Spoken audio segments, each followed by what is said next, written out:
입니다. 문재인 대통령이 취임 34일 만에 첫 국회 시정연설을 마쳤습니다. 추경 예산 때문에 대통령이 시정연설을 하는 건 헌정사상 처음이고요. 장관 내정자의 인사청문을 위해 직접 야당 지도부에 고개를 숙이고 읍사는 것도 역대 정부에서는 전례를 찾아볼 수 없는 일이었습니다. 대통령이 이렇게 직접 나섰는데 과연 야당들은 어떻게 받아들일까요? 전문가 세 분 모시고 말씀 나눠보도록 하겠습니다. 김준일 뉴스톱 팩트체커 자리하셨습니다. 왜 기자라고 안 그러고 팩트체커라고 소개를 하죠, 제가? 팩트체커로 활동을 하기 때문에 팩트체커로 하시는. 근데 거기 기자라고 써있잖아. 네, 광희의 기자고요. 예. 이제 팩트체크를 전문으로 하기 때문에. 예, 그렇습니다. 근데 제가 이제까지 지켜본 바는 잘 못한 것 같은데. 저 열심히 하겠습니다. 예, 바로 돌죽구 날리니까 바로 꼬랑질러야 되는데 검찰개혁은 이렇게 해야 되는데. 그렇죠, 손 변호사님? 네, 그렇습니다. 예, 안녕하세요. 전공법으로 딱 때려야지 엎드리죠? 지금 그렇게 준비하고 있겠죠? 예. 그리고 또 바로 때리면 싹 피해요. 그러니까 때리는 척하다가 피할 때 팍 쳐야지. 손소 변호사님 자리하셨습니다. 네, 안녕하세요. 예. 허성무 전 청와대 비서관님 자리하셨습니다. 예, 반갑습니다. 청와대 비서관이 이렇게 높은 자리는 처음 알았어요. 저도 몰랐습니다. 재선 의원들이 들어가고 초선 의원들이 못 들어가서 서로 아둥바둥하고. 그렇습니다. 뭐 이제 10년 만에 정권 교체가 되다 보니까 그게 하향평준화예요? 상향평준화예요? 사실은 뭐 그때 상황에 따라서 쓰는 거죠. 그때는 이제 인력이 풍부하지 않았고 예. 또 그러다 보니까 가까이 있는 이제 386들을 많이 땡기 쓰셨는데 예. 세월이 지나다 보니 그 386이 586이 되었고 그 사이에 예. 뭐 국회의원도 한두 번씩 하다 보니까 이제 경력과 경륜이 쌓인 거죠. 그래 어떤 의미에서 보면 아주 좀 바람직한 현상이다 이렇게 봅니다. 근데 문재인 대통령 인사 스타일이 쓰는 사람만 계속 쓰는 것 같아요. 뭐 그런 면이 없지는 않는데요. 또 새로운 사람도 좀 많이 같이 섞어서 쓴 것 같습니다. 알겠습니다. 시정연설 방송 다른 종편 무슨 뉴스 방송 이런 데서도 다 얘기를 했거든요. 예. 그런 데서 안 나온 얘기만 주로 해주세요. 왜냐하면 영혼 없는 분석은 원치 않는다는 거예요. 예. 제가 영혼을 담아서. 제가 그 종편들을 다 사실 보지를 못해서 예. 어떤 내용이 나왔는지 모르겠는데 일단 예, 뭐 34일 만에 지금 시정연설을 했는데 이게 뭐 기록이라고 얘기는 하지만 당연한 겁니다. 왜냐하면은 보통 대통령이 시정연설을 하는 거는 국회가 이제 그러니까 예산안을 이제 요청했을 때 보통 이제 11월 달에 보통 하게 돼 있거든요. 예. 그래서 대충 뭐 1년 임기가 거의 1년 다 됐을 때 1년은 아니고 이제 연말이 됐을 때 하는 건데 요 특별한 상황에서 지금 추경 예산을 지금 편성해야 되는 상황이기 때문에 근데 이제 안 할 수도 있거든요, 사실. 근데 이제 어떤 야당과의 어떤 협치와 이런 뭐 부탁, 당부 이런 것들을 종합적으로 메시지를 전달하기 위해서 대통령이 직접 이제 등판을 한 상황입니다. 예. 그런데 야당들은 이렇게 34일만 나타났고 의미부여를 하고 그러면 이제 제가 아까 왜 영혼 없는 분석 이런 얘기를 말씀을 드렸냐면 사실 우리가 문재인 대통령을 비판하는 건 아니지만 야당이 비판하는 것도 귀담아 드려야 되거든요. 예를 들어 자유한국당 같은 경우 반대를 위한 반대다. 그래도 왜 하는지는 들여다봐야 된단 말이에요. 그렇죠. 그런데 이런 얘기를 해요. 저는 동의할 수 없지만 또 많은 분들이 동의하지 않지만 자유한국당 정우택 대표가 소통을 하라 그랬더니 쇼통을 한다. 예. 그러니까 34일이라고 하는 이 날짜를 너무 강조하는 것도 너무 이벤트적 요소를 강조하는 거 아니냐 이렇게 들릴 수도 있거든요. 그렇죠. 왜냐하면은 이것도 사실은 어쨌든 뭐 이 34일이란 그 단어가 나온 것도 이 정부 쪽에서 이제 나오는 거거든요. 이게 이 의미를 부여하기 위해서 네. 그거를 그대로 이제 받아 쓰는 거는 뭐 내용은 받아 쓸 수 있지만은 과도하게 의미를 부여할 필요는 없고요. 예. 이제 야당 말씀하신 대로 지금 야당과의 어떤 야당의 반대 목소리에 대해서 귀를 기울일 필요는 있습니다. 특히 국민의당은 어쨌든 뭐 이 캐스팅 보트를 쥐고 있는 당인데 저 당에서 저렇게 반대를 하는 이유가 무엇인지에 대해서 충분히 귀를 좀 열고 들어야 될 필요는 있는 상황인 것 같습니다. 예. 허성무 비서관님. 네네. 이게 추경. 네네. 사실 국민들이 우리 시청자분들의 추경 의미도 잘 모르거든요. 네. 저도 잘 몰라요.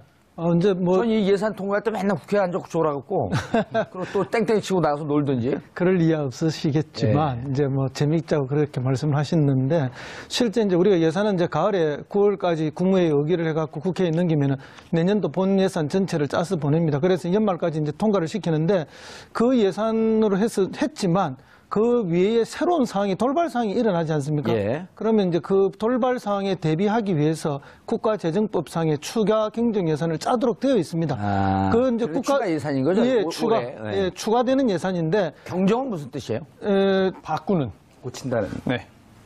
추가 수정 예산이라는 좀 복잡하게. 옛날부터 어려운 용어를 써서 그런데요. 이제 자원 예산을 추가로 더 필요로 해서 짜서 내는 건데 예. 그게 이제 뭐 국가재정법상의 요건이 딱 정해져 있습니다. 예를 들면 뭐 국가 재난 상황이라든지 국가 재난, 예, 그다음에 뭐 경기가 아주 나빠졌다든지 경기 침체, 예, 그다음에 북한에 뭐 이변 사태가 벌어졌다든지 안보. 예, 이런 걸로 아주 뭐 특별한 몇 개의 요건을 강화를 해놨습니다. 예. 그렇게 요건을 강화하는 데는 사실은 국가 재정법이죠, 그게 예, 일종의. 예. 그 법에 그래 요건을 엄격히 강화해놨는데 그걸 만들었던 거는 옛날부터 그렇게 있긴 있었는데 더 엄격하게 한 거는 사실은 지금의 집권 여당이 된 더불어민주당이 좀 강력하게 만들어 놓은 건데 그러니까 이제 이번에 추경하는 게 그럼 그런 사항에 맞느냐 했을 때 이제 시비를 거는 분이 있는데 재난이다. 어떤 재난이냐? 취업 절벽 재난이다. 취업이 안 되고 또는 기존의 직장에 있다가 실업이 되게 되면은 가정이 파괴가 되고 공동체가 파괴되고 국가 전체가 파괴되는 국가 재난 상황이다. 이런 국가 재난이다. 재난이라는 것이 꼭 자연 재난만 재난이 아니다. 또 가다가 큰 사고가 나는 것만이 재난이 아니다.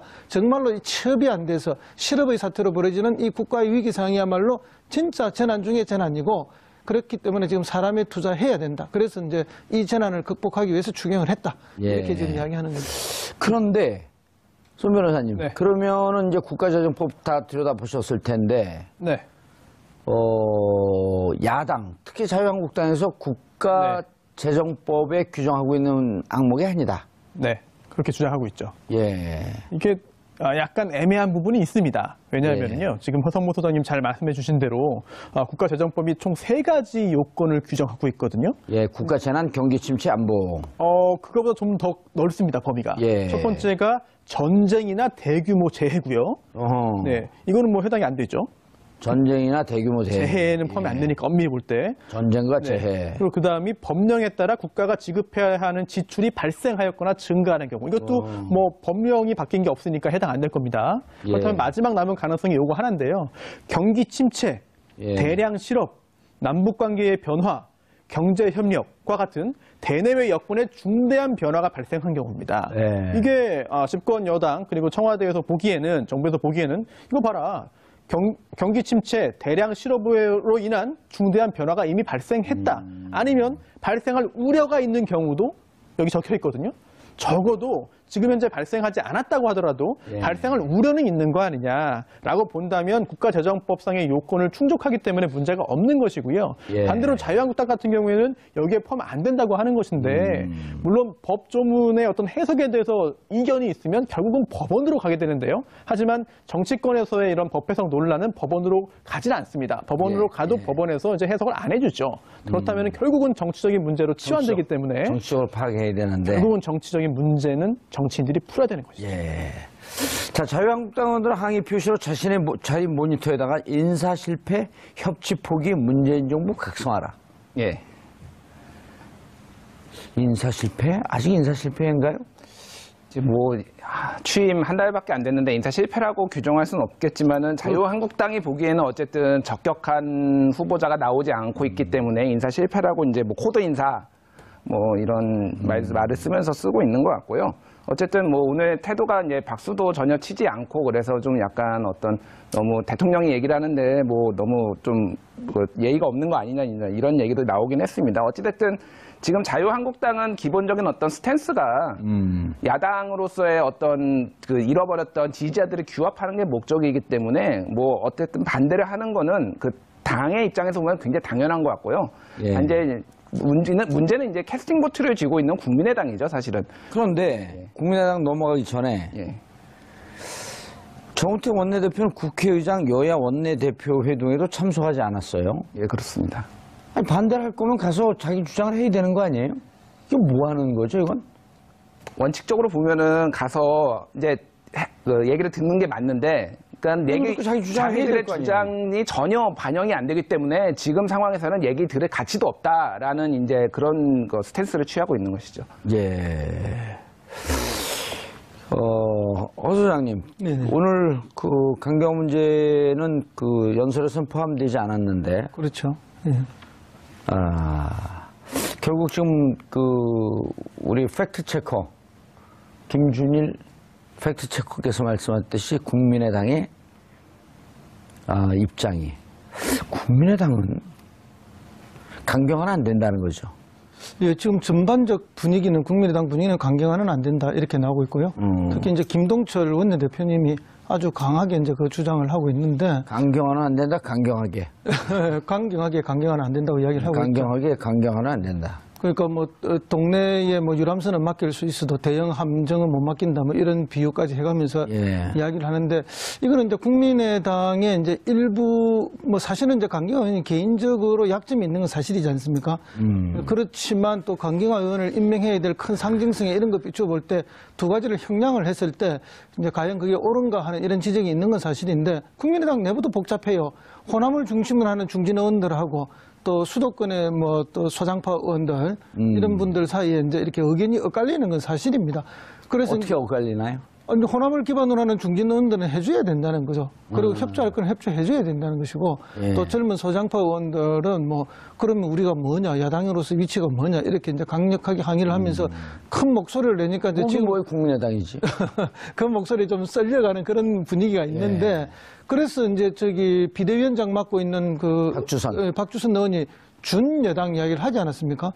준여당 하면 방점이 준에 찍힙니까? 여당에 찍힙니까? 당연히 여당에 찍힐 거 아닙니까? 그러면 이제 더 많은 협조를 해주겠다. 특별한 경우에만 반대 목소리를 내고 비판의 목소리를 내겠다 이건데 그런 분위기로 가려 하다가 지금 오히려 더 이제 반대를 더 많이 하는 분위기로 지금 가 있는 거는 그런 당내의 복잡한 사정이 좀 이렇게 영향을 미친 것이 아닌가 그렇게 봅니다. 그리고 문자 참여도 불편하게 생각한다면서요? 그렇죠. 뭐 그게 살짝 기름을 부은 그런 느낌이 있습니다. 그러나 뭐 그런 문자 폭탄이라고 이야기하는 걸 안 보냈다고 해서 또 그 소장파들이 그렇게 안 할 것도 아니죠, 사실은. 문자 폭탄, 문자 세례 그런데 문자 참여가 제일 적합하다는 그 판단이 나왔더라고요. 네, 뭐 그런 주장을 하는 분도 있는데 제가 했어요. 그리고 국민의당은 그 홈페이지 자유 게시판도 지금 일시적이겠습니다만 닫아놓은 상태죠. 그럼 불통이죠. 그렇게 욕이 들어오거나 비판이 들어와도 놔둬야 되는 거 아니에요? 너무 이제 그 자기들 많은 하고 싶은 분들이 얘기만 비난이 하고. 오니까 일단은 닫아놓은 것 같습니다. 예. 네. 야, 국민의당 결국 입장 뭡니까, 손 변호사님? 저도 뭐 사실 당적이 없는 사람이기 때문에 정확히 모르겠습니다만 결국은 찬성 쪽으로 강경하디요? 오지 않을까요? 오지 않을까 싶습니다. 개인적인 희망인지 모르겠습니다만. 예, 강경화에 대해서 우리 또 팩트 체커가 나타나죠. 출동 팩트 체커. 예. 팩트 체커를 부르려면 11 몇으로 불러야 돼요? 예, 그냥 119, 118 뭐. 전화 주십시오. 제가 바로 가겠습니다. 어떻게 국민의당 입장 어떻게 보세요?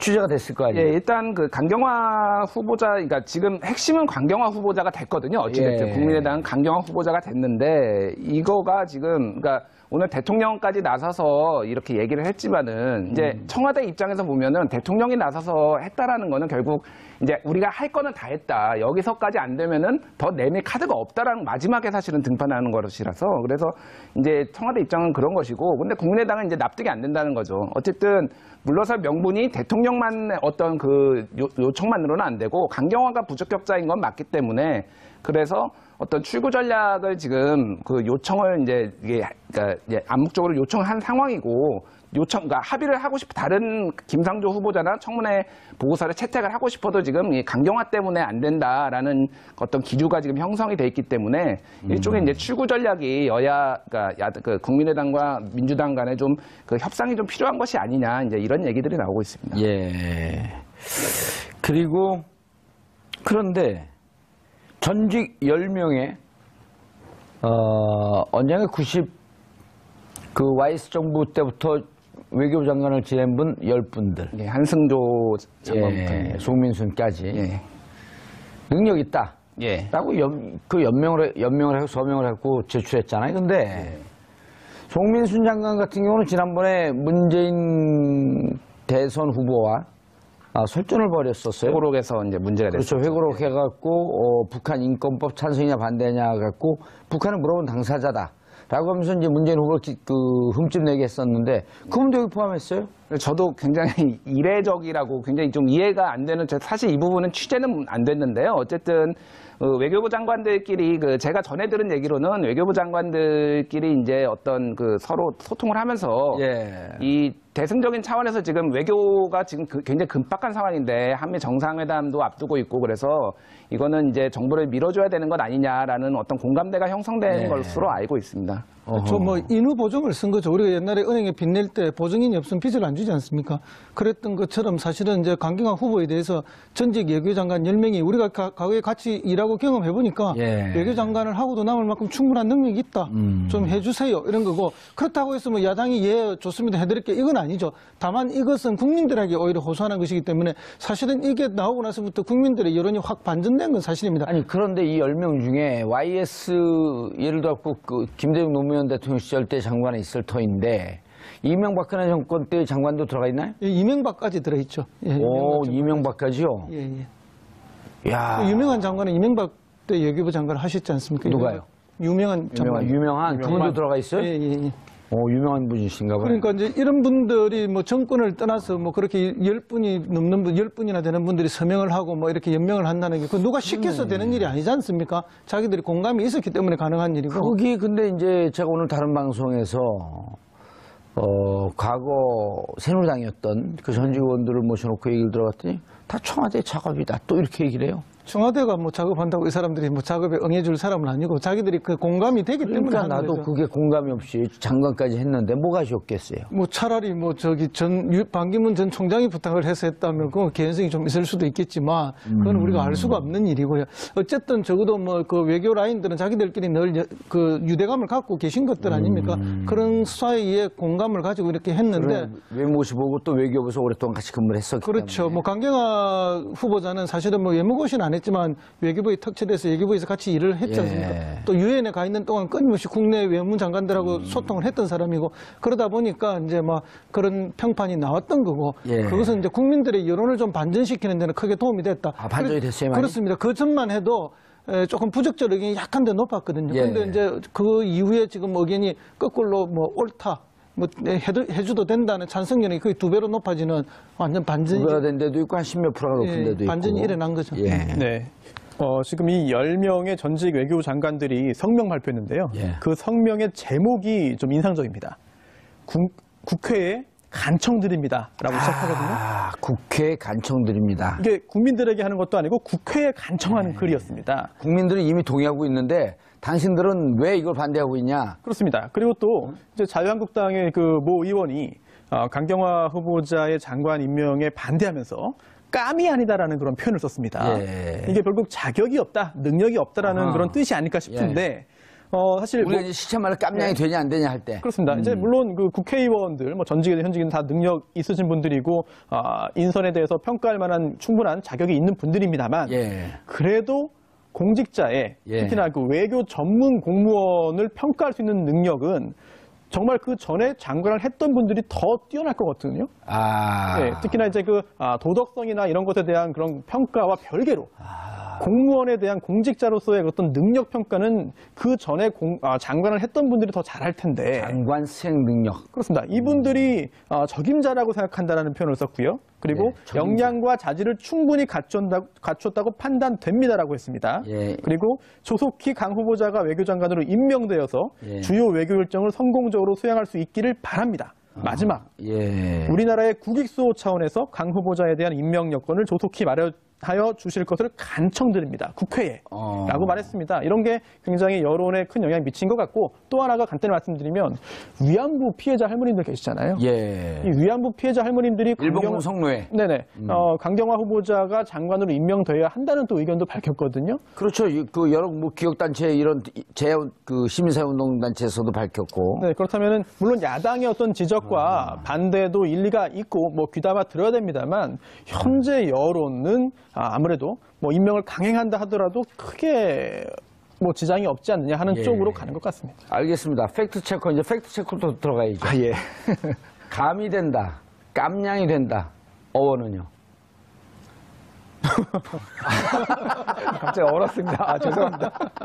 잘 모르겠습니다. 아니 우리가 막 말을 모르면서 막 쓰면 안 되잖아요. 예, 제가 팩트 체크해서 다음 시간에 제가 알려드리도록 하겠습니다.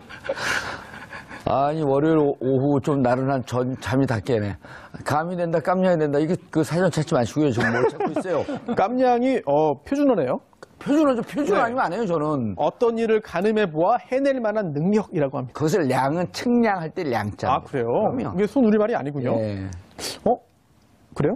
사전상은 그 순우리말로 한자에서 나오는데? 온 거죠, 그게. 아, 맞습니까? 팩트체크 맞아요. 다음 시간까지 제가. 예, 그러니까 깜냥이란 말은 순수 우리말이고 능력이 되냐 안 되냐. 감은요, 감. 사윗감. 그 순수 우리말이네. 네, 그거 같은데. 며느리 감. 네. 감. 그 감을 측정한다 해갖고 깜냥. 깜냥의 감냥이에요. 깜냥. 네, 깜냥이다, 오. 깜냥. 이제 배우셨죠? 팩트체크 예. 저런 걸 해야 되는 거예요. 열심히 하겠습니다. 예, 아직 할 게 많네요, 너무. 예. 괜히 팩트체크라 그래갖고. 알겠습니다. 그런데, 자, 아까 그 잠깐 얘기를 했는데 부적격 의견 좀 더 강해졌다 그랬어요, 국민의당? 예, 문자 참여를 받고 난 다음에. 문자 참여, 이제 이건 이제 누구는 문자 폭탄이라고 하고, 누구는 뭐 문자 세대 문자. 통일시켰어요, 이제 문자 참여로. 예, 문자 참여로 일단, 예. 하면 문자 참여가 어찌됐든, 이제 어떤 국민들의 어떤 민주적인, 민주사회에서는 국민들의 어떤 자기 의사 표현 중에 하나인데, 그럼요. 문제는 이제, 그 와중에 약간 거친 언사들이 있는 것들이 결국은 국회의원도 인간이고 당에 있는 사람들도 인간인데 그런 것들이 이제 막 쌓이다 보면 굉장히 그렇죠. 이제 기분 나쁘죠. 기분이 나쁘죠. 그러니까 이게 사실은 어떻게 보면 목리를 부릴 수 있는 그런 상황을 만들어줬다라는 비판도 있거든요. 그러니까 자제를 하자. 아니, 이런 거는 기분 나쁜 표현이 없죠. 나 국민인데 국민이 명령한다. 강경화 찬성하라. 예, 그러니까 나쁠까? 그 정도는 저는 굉장히 뭐 양호한 수준이고 좀 욕설이나 이런 것들이 섞인 문자가 많이 있었습니다. 국민인데 너희들 우리의 머슴이라면 이 머슴들아 말 들어라. 그 정도도 저는 뭐 전혀 기분 나쁘. 예. 어떻게 허성무 소장 기분 나빠요, 안 나빠요? 나 국민이고 너희 주인인데 말 들어라 이 머슴 놈들아. 뭐 그 정도가 기분 나빠할 것 같으면 정치를 안 해야죠. 아, 근데 기분 나빠하는 것 같죠? 그렇죠. 정치는 뭐 자고 나면 욕먹는 게 정치인데 돌아서도 욕먹고 어허. 앞에서는 뭐 굉장히 사람들이 뭐 밝은 박수를 치지만 아니, 앞에서도 눈 노래 보고 욕해요, 레이저 앞에서도 쏘면서. 그런 경우가 많고. 예. 근데 이제 정치를 김종필 전 총재가 뭐 허업이라 그랬잖아요. 허업. 예, 뭐 인생의 마지막에 보니까 뭐 남는 게 하나 텅 빈 그런 허업이다 이랬는데 현장에 있는 또 현업에 있는 그 예. 국회의원들한테는 그게 허업이 아니고 요급이에요. 예. 뭐 늘 먹는 게 욕 아닙니까? 그게 정치인데 그럼에도 불구하고 정치를 하는 것은 이제 사회적 가치를 잘 배분해서 보람되게 어떻게 해보려고 하는 게 정치인데 예. 이제 그런 욕을 견디지 못하고 감당할 수가 없으면 정치를 안 하고 그냥 집에 가 계시는 게 낫죠. 국민의당 의원들 다 집에 가라. 뿐만 아니라 뭐 모든 당의 의원들이 다 마찬가지고 또 어떤 의미에서 정치인들이나 뭐 어쨌든 뭐 그 관료들도 그런 국민의 욕을 들어주는 것만 해도 또 국민들은 뭐 또 그런 마음이 있지 않습니까? 왜 저런 분이 수석비서관까지 못 갔을까? 그런 마음을 갖고 있기 때문에 못 가는 겁니다. 그러네. 진짜 이렇게 국민들이 예를 들었고 늘 우리가 얘기하지만 사랑의 반대말은 무관심이거든요. 욕하는 것도 관심의 사랑의 또 다른 표현이란 말이에요. 그렇죠. 사랑이 없으면 욕을 관심 없으면 욕을 하겠어요? 맞습니다. 그래서 뭐 전에 이제 김영삼 전 대통령이 그 말씀도 하셨잖아요. 내 부고 기사 빼고는 아무리 욕하는 기사라서 기사가 나와야 된다. 그때는 주로 이제 신문밖에 없을 때니까 예. 신문에 내 이름이 안 나오면 큰일 나는 거죠. 그래서 뭐 부고란만 빼고는 내 이름에 나오게 하라라고 비서들한테 그렇게 아주 심하게 이야기를 했던 게 예. 정치 현실인데 그 의원님들은 그런 정치 내용을 잘 모르시는 것 같아요. 알겠습니다. 팩트체크. 예. 지금 김종필 인용했고 김영삼 인용했고 두 번 인용했거든요. 예. 사실인가요? 이거 원래 팩트체크 작업이 좀 시간이 걸리는 거라서 이게 현장에서 앞으로 이제 기자라고 나왔어요. 팩트체크라고 나오지 마시고 나오면 착착착착 기계적으로 다 체크가 돼야지. 실시간 제가 지금 네, 알고리즘을 개발하고 있는데요. 그거 개발돼서 실시간으로 근데 해보겠습니다. 두 분의 말씀을 인용한 건 예. 저렇게 똑같진 않지만 대체로 저 내용은 맞습니다. 예. 팩트체크 안 되면 저한테 여쭤보세요. 예, 알겠습니다. 자, 새로운 장관들이 임명이 됐어요? 손 변호사님. 네. 예, 그렇습니다. 새로운 장관. 네. 또 이제 흠결을 셀프 공개했는데 처음에는 이게 감동이었는데 네. 이제 셀프 공개할 때마다 그 심장 퉁퉁 떨어져요. 그렇습니다. 정권을 지지하는 분들 입장에서는 아이고 뭐 하나 또 이게 트집 잡히면 어떡하나라는 예. 생각에 또 걱정하시고요. 또 정권에 반대하지 않은 또 분들 입장에서는 아니 왜 저걸 알면서도 이렇게 임명하겠다는 거야? 라고 하는 생각을 하실 텐데 보는 각도에 따라 항상 다른 것 같습니다. 일 잘하면 되고 기타 다른 능력이 출중하고 이번 정권과 가치관을 공유할 수 있으면 훌륭한 장관감인데 왜 과거에 그런 자잘한 흠결을 가지고 임명 자체에 반대하느냐. 이거는 정권, 새롭게 출범한 국민의 절대적인 지지를 받는 정권에 대한 발목잡기다라고 하는 시각이 뭐 우세합니다만 또 반대쪽 시각에서 보자면은 아니 왜 예전에 야당 시절할 때는 문제 삼았던 일을 가지고 왜 이제는 아무것도 아니라고 하느냐라고 하는 분도 분명 계시거든요. 예. 뭐 저는 개인적으로 일 잘하면 되고 특히나 이런 그 장관직 수행하는데 큰 결정적인 하자라고 생각이 안 되는 분들이 대부분입니다만 또 정권에 반대하시는 분들 또 야당 지지하는 분들의 입장은 또 그렇지만 또 아닌 것 같습니다. 이번에 이제 아직 나오진 않았는데 조금 아까 속보 같은 게 도종환 그 문체부 장관이죠. 장관 내정자가 5년간 교통법규 위반 62회, 범칙금만 481만 원.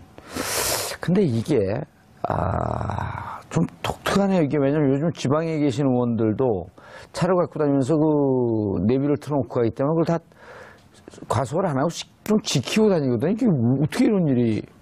이게 그 도종환 후보자가 이제 그 보도자료 냈습니다. 문체부에서 예. 냈는데요.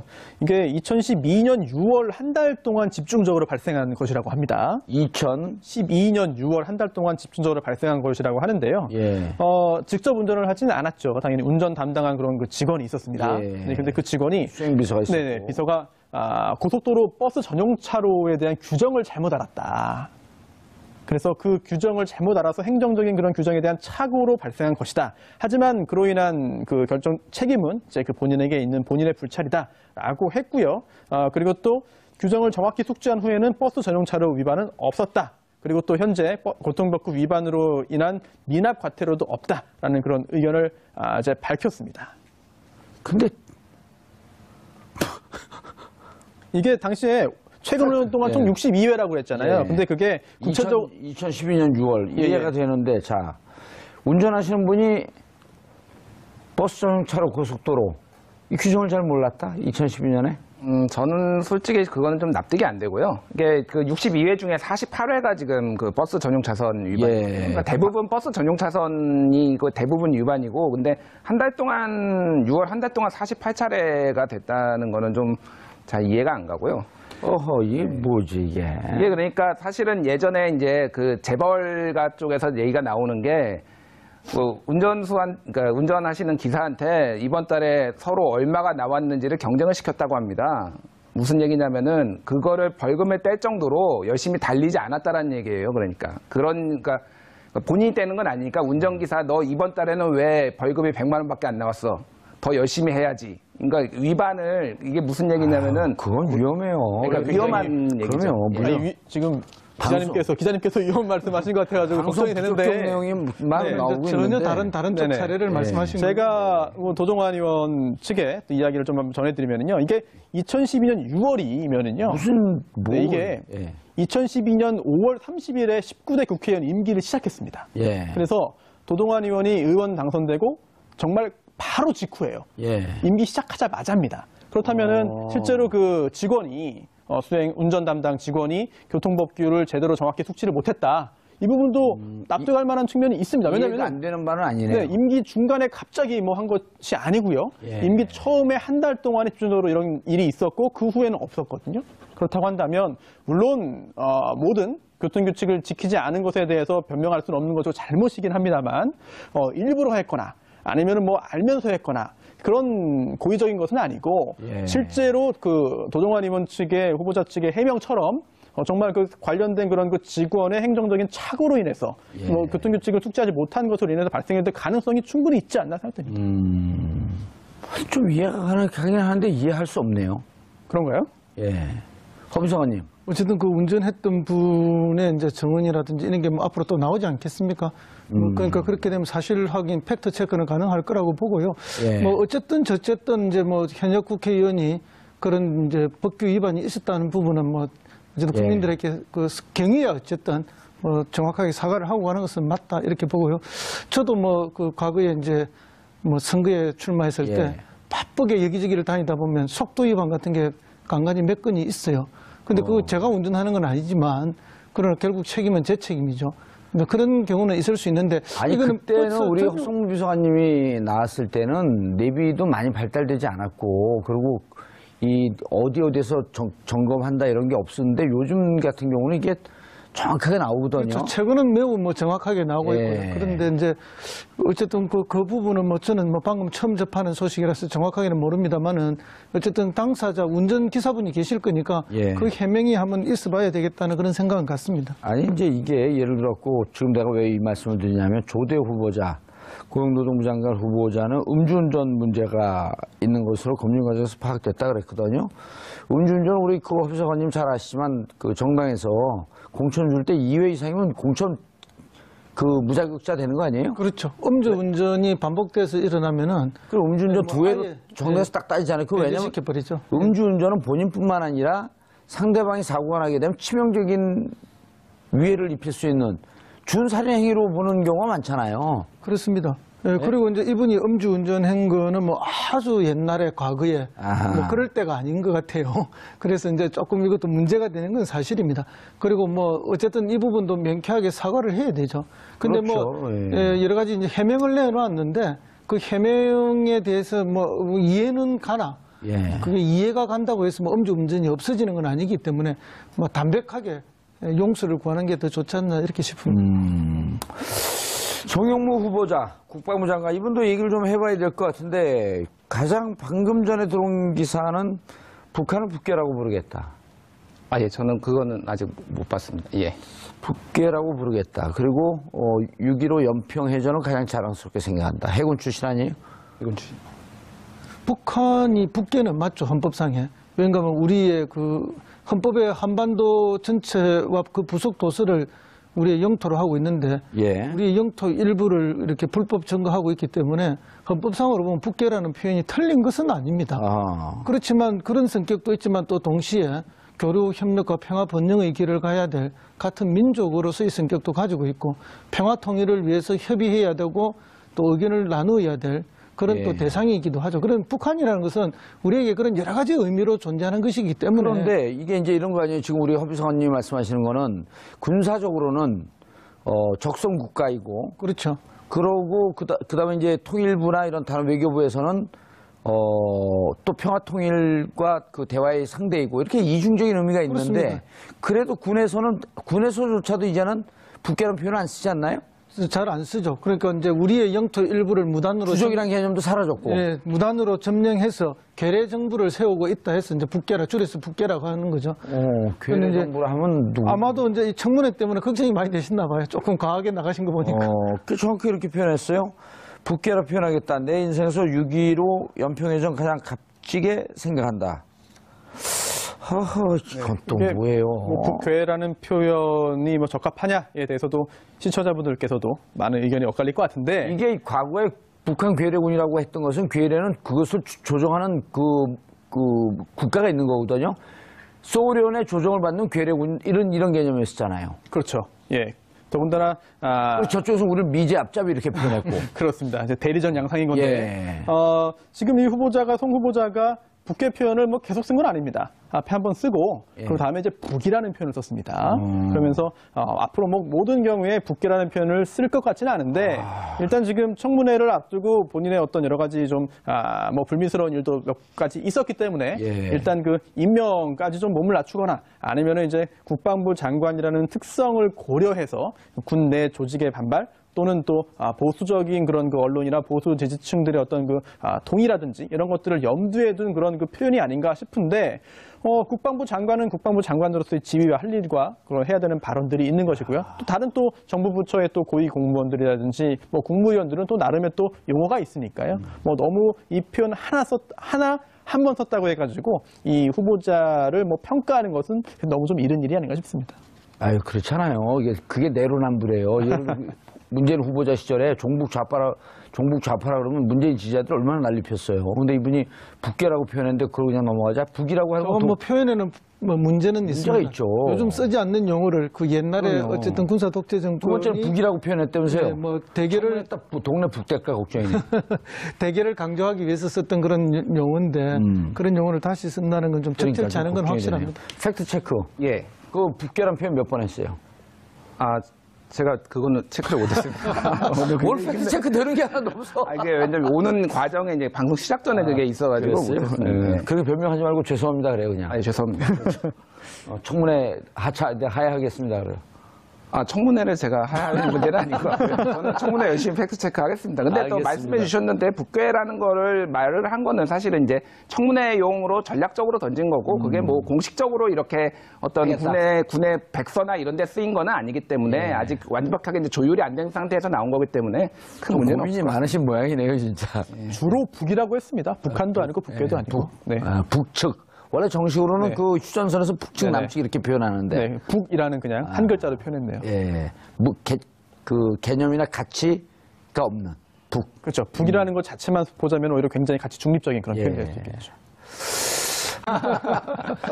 왜냐하면 영혼 없는 분석은 원치 않는다는 거예요. 아, 예. 제가 그 영혼을 담아서. 제가 그 종편들을 다 사실 보지를 못해서 어떤 내용이 나왔는지 모르겠는데 일단 예, 뭐 34일 만에 지금 그 시정연설을 했는데 이게 뭐 기록이라고 얘기는 하지만 당연한 겁니다. 왜냐하면은 보통 대통령이 시정연설을 하는 거는 국회가 이제 그러니까 예산안을 이제 요청했을 때 보통 이제 11월 달에 보통 하게 돼 있거든요. 예. 그래서 대충 뭐 1년 임기가 거의 1년 다 됐을 때 1년은 아니고 이제 연말이 됐을 때 하는 건데 요 특별한 상황에서 지금 추경 예산을 지금 편성해야 되는 상황이기 때문에 근데 이제 안 할 수도 있거든요, 사실. 근데 이제 어떤 야당과의 어떤 협치와 이런 뭐 부탁, 당부 이런 것들을 종합적으로 메시지를 전달하기 위해서 대통령이 직접 이제 등판을 한 상황입니다. 예, 그런데 야당들은 이렇게 34일만 나타났고 의미 부여를 하고 그러면 이제 제가 아까 왜 영혼 없는 분석 이런 얘기를 말씀을 드렸냐면 사실 우리가 문재인 대통령을 비판하는 건 아니지만 야당이 비판하는 것도 귀담아 드려야 되거든요. 예를 들어 자유한국당 같은 경우 반대를 위한 반대다. 그래도 왜 하는지는 들여다봐야 된단 말이에요. 그렇죠. 그런데 이런 얘기를 해요. 저는 동의할 수 없지만 또 많은 분들이 동의하지 않지만 자유한국당 정우택 대표가 소통을 하라 그랬더니 쇼통을 한다. 예.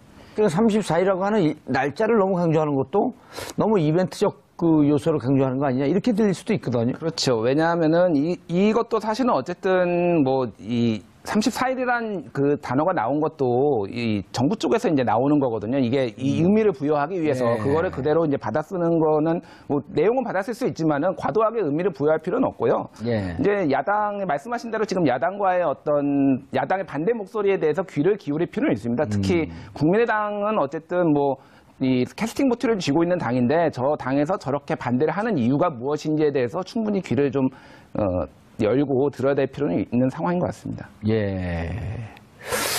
허성무 비서관님. 네네. 이게 추경. 네네.